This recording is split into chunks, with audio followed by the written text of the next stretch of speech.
Bienvenue dans le podcast Enseigner le FLE en ligne, un podcast 100% dédié aux profs de FLE et à l'enseignement du FLE. Chaque semaine, vous avez le droit à des conseils et des astuces pour vous aider à accomplir votre rêve le plus cher, celui de devenir nomade digital de FLE et de voyager partout dans le monde. Le podcast est disponible sur toutes les plateformes, pensez à vous abonner pour ne rien rater. Les 3 grosses erreurs que j'ai commises quand j'enseignais le FLE au départ et comment j'ai pu m'en débarrasser. Dans cette vidéo, on va voir ensemble qu'est-ce que je faisais comme grosse erreur au départ dans ma carrière de prof de FLE. Il faut savoir que ça fait depuis 2015 que j'enseigne le FLE aujourd'hui, donc ça fait quand même un paquet d'années. Et on va voir en fait que ces erreurs m'ont accompagné des années malheureusement. Et à partir du moment où j'ai réussi à m'en rendre compte, je suis devenu un meilleur enseignant et c'est ce qui m'a aidé à réussir en ligne. Et probablement que si tu débutes dans l'enseignement du FLE, voire même si tu as quelques mois, quelques années d'expérience, peut-être que tu faisais certaines de ces erreurs que je vais te citer ici dans cette vidéo. Donc on va voir ensemble quelles sont ces erreurs et comment pallier ce problème et comment les balayer d'un revers de la main. Reste bien jusqu'à la fin de cet épisode de podcast pour découvrir ensemble la solution à tout ça. Avant de commencer cet épisode, je te rappelle que je relance les 150 cours de FLE préparés du niveau A0, le débutant total, jusqu'au niveau le plus avancé, le niveau C1. Ce produit va t'aider à économiser jusqu'à 450 heures de préparation, c'est absolument gigantesque, ça représente plus de 10 mois de préparation de cours, c'est énorme, et grâce à ce temps préparé, ce temps que tu n'auras plus à préparer plutôt, tu pourras avoir beaucoup plus de temps libre, profiter un peu plus, voyager plus, profiter de ta famille, etc.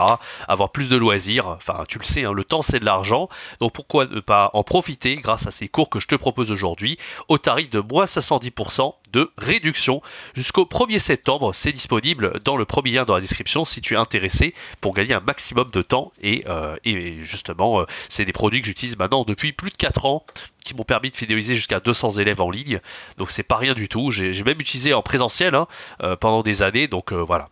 Si tu as un doute, fonce avant le 1er septembre pour profiter de ce tarif exceptionnel. Alors passons maintenant aux erreurs que j'ai commises quand j'étais enseignant de FLE au départ, que j'ai faites quand je te l'ai dit, j'ai commencé en 2015 et ces erreurs je les ai faites jusqu'à fin 2019 facile, jusqu'à la fin de la Chine. Alors, en Chine ça m'a vraiment aidé en observant beaucoup de professionnels, en me remettant énormément en question. C'est comme ça que j'ai pu passer à la vitesse supérieure. Bon. La première erreur que je faisais, c'est que je manquais cruellement de structure. Qu'est-ce que ça veut dire? Ça veut dire qu'en fait, je faisais un peu le cours en fonction de mes envies personnelles. J'avais pas un plan vraiment structuré pour mes cours. Par exemple, je commençais avec un brise-glace ou une discussion. Une fois que j'avais fini ça, ça durait peut-être une demi-heure. Une fois que j'avais fini ça, je faisais un peu une compréhension écrite que j'avais trouvée sur Internet. Ensuite, on passait aux questions sur le texte, on répondait aux questions. Ensuite, on faisait un débat sur le texte. Ensuite, je mettais un peu de grammaire qui n'était pas forcément lié au texte, ça n'avait rien à voir. Et à la fin, on faisait un jeu et enfin, je donnais des devoirs.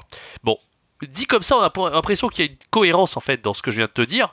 Mais en réalité, pas du tout. C'est complètement décousu. En fait, je passais complètement du coq à l'âne. Un petit peu comme je viens de te montrer, je trouve un texte qui n'a pas forcément de rapport, j'annonce pas un thème en particulier au début du cours, je dis juste, on va travailler sur ce texte-là, un texte que j'ai trouvé sur Internet, ça pouvait être un truc sur le sport, sur l'alimentation, sur j'en sais rien, un thème peu importe, et ensuite la grammaire n'avait aucun rapport avec le texte. Des fois, souvent, on aime bien quand même mettre de la grammaire qui a un rapport avec le thème qu'on étudie. Par exemple, si on étudie l'alimentation, on va peut-être mettre un grammaire sur les partitifs. Et puis quand on l'aura vu dans un contexte, que ce soit une compréhension orale, une compréhension écrite, on pourra faire la méthode, ce qu'on appelle la méthode déductive. C'est-à-dire qu'on pourra en déduire la théorie à partir de de quelque chose de concret, d'accord? Mais moi, je faisais pas du tout ça au début, j'avais pas du tout ce réflexe-là. Et c'était pas terrible du tout, en fait, de faire comme ça. Et en fait, ce qui m'a aidé à avoir plus de structure dans mon cours, ça a été d'utiliser un manuel. Et en fait, peu importe ce qu'on veut travailler en profondeur, le manuel aide énormément. Et je pense que c'est bien de se détacher d'un manuel à partir du moment où vraiment on devrait être très très à l'aise en grammaire. Tous les mots de vocabulaire, on les a déjà, on connaît bien, on a énormément d'expérience dans le FLE, je pense qu'on peut se détacher complètement du manuel et faire des trucs un peu plus improvisés, mais vraiment quand on a quelques mois, quelques années d'expérience, le manuel peut être un outil absolument colossal, formidable, que ce soit pour approfondir la grammaire, avoir plus de lexique, travailler également la phonétique, vraiment je recommande les manuels. Bon, j'avais fait un top un top 5 sur les meilleures manuels de FLE à utiliser en 2023. Je sais pas si tu as vu la vidéo, c'est une vidéo, c'est la vidéo, certainement la vidéo de l'année avec celle où j'ai annoncé ChatGPT, comment utiliser la ChatGPT pour la classe de FLE. C'est celle qui a eu le plus de vues cette année sur ma chaîne YouTube, mais je pense qu'elle a eu plus de succès que celle sur ChatGPT, donc je t'invite à aller la voir, regarde en haut à droite de l'écran. À l'unanimité, c'est celle où j'ai eu le plus de vues et de likes en le moins de temps possible, sachant que j'ai pas fait la moindre promo par rapport à ça, donc ça fait plaisir. Et effectivement, hein, cette vidéo que j'ai faite, ça a été plus de 6 mois d'enseignement intensif du FLE en ligne en utilisant différents manuels. Il y a des manuels de phonétique, il y a des manuels pour le DELF-DALF également. Voilà, donc je t'invite à aller voir ça. Et en tout cas, le manuel, c'est vraiment quelque chose de redoutable et je te conseille de ne pas te passer de cet outil si tu débutes dans l'enseignement du FLE. Alors, la deuxième erreur que je faisais, c'est que je m'arrachais les cheveux sur la grammaire, en fait. Parce que, comment dire, je savais pas vraiment comment enseigner simplement, en fait. Je mettais de la grammaire un peu complexe, déjà, et puis je partais de la théorie, en fait. Et à partir de la théorie, ensuite, on faisait des exos, donc déjà, c'était un peu ennuyeux, parce que c'était du style un peu structural. Alors, faut savoir que le structural, c'est pas forcément toujours mauvais, hein, ça permet aussi de fixer une règle de grammaire, hein, donc ça peut être pas mal, mais c'est un peu mieux, pour pas que ça soit ennuyant en cours, de le donner plutôt en devoir, tout ce qui est structural, d'accord? Donc à la fin, je t'ai dit, en fait, j'ai complètement changé de manière de faire. J'en ai, voilà, au niveau de la grammaire, j'ai arrêté de me prendre la tête avec la théorie suivie de la pratique. Exercice, non seulement c'était chiant, mais en plus c'était pas hyper efficace. Il valait mieux le voir dans un contexte. Comme je te l'ai dit plus tôt, il faut un document déclencheur, il faut que ça soit une compréhension orale, une compréhension écrite. Et à partir de là, en fait, une fois que tu l'as vu dans le texte, les apprenants au départ, ils sont pas trop concentrés sur la grammaire, ils vont plus être concentrés sur le lexique et sur la compréhension du texte. Mais une fois que tu as fini tout cet aspect compréhension, c'est là que tu vas voir avec les apprenants, est-ce que vous pouvez souligner les partitifs dans le texte? Vous voyez là, de là, du, des. Ok, c'est ce qu'on appelle les partitifs. Et là, tu vas pouvoir introduire le point langue, le point de grammaire, qui sera assez simple. Faut pas que ça fasse trop de théorie. Il faut aussi qu'on puisse le voir dans des contextes, dans des phrases, dans le texte, ou avec la compréhension orale. Avec la compréhension orale, je te conseille de le voir avec la transcription, c'est assez utile. Et ensuite, un peu plus tard, tu vas pouvoir faire un learning apps, tu vas pouvoir faire un Kahoot, un jeu, d'accord? Tu vas pouvoir faire de la production orale, tout ça, ça se fait en classe, que ce soit en ligne ou en présentiel. Et après, beaucoup plus tard, en devoir, tu vas pouvoir donner des devoirs structuraux, parce que voilà, les devoirs structuraux à faire en classe, c'est pas très marrant. Mais bon, il y a certains types d'élèves, faut pas croire que c'est toujours mauvais de faire du structural en classe. Tu peux faire un exercice ou deux comme ça, si ça prend pas trop de temps. Si ça prend 1 heure, c'est un peu trop, mais si ça prend un quart d'heure, 20 minutes, ça peut être une idée. Le problème du structural, en fait, c'est, comme je l'ai dit, c'est que c'est ennuyeux, mais avec certains types d'apprenants, comme des apprenants un peu plus introvertis, timides, ça peut être pas mal aussi, parce que c'est vrai que si tu fais de la PO, par exemple, avec des élèves asiatiques, il y a certains élèves, notamment coréens, japonais, qui sont un peu timides en classe, donc ça peut être bien de faire du structural avec eux, parce qu'ils seront plus à l'aise avec le structural qu'avec la PO ou les jeux, que tu feras plutôt avec des élèves colombiens, mexicains, qui eux sont un peu plus dynamiques, d'accord?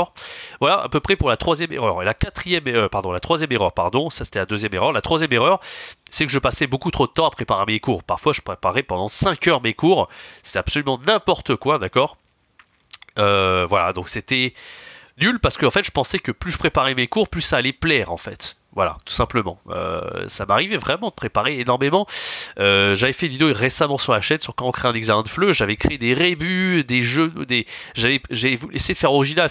J'utilisais la description physique, tout ça. Je vais utiliser des images, des captures d'écran dans les Sims. Je vais inventer l'exo par moi-même sans regarder rien du tout d'internet ou des manuels, etc. Donc à l'époque, je me servais pas du tout de manuel. Je faisais tout de ma tête, etc. J'étais hyper créatif, mais du coup, ça prenait énormément de temps. Alors aujourd'hui, on peut créer par nous-mêmes, mais on peut utiliser ChatGPT pour aller plus vite, bien sûr.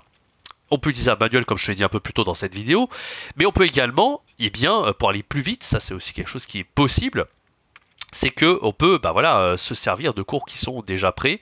Moi, pendant un moment, j'utilisais les cours de Flippies de Abdou qui étaient vraiment très bien faits. J'utilisais aussi pas mal les experts, d'accord. Il y a aussi d'autres types de ressources, en tapant sur internet, on peut trouver, bien sûr.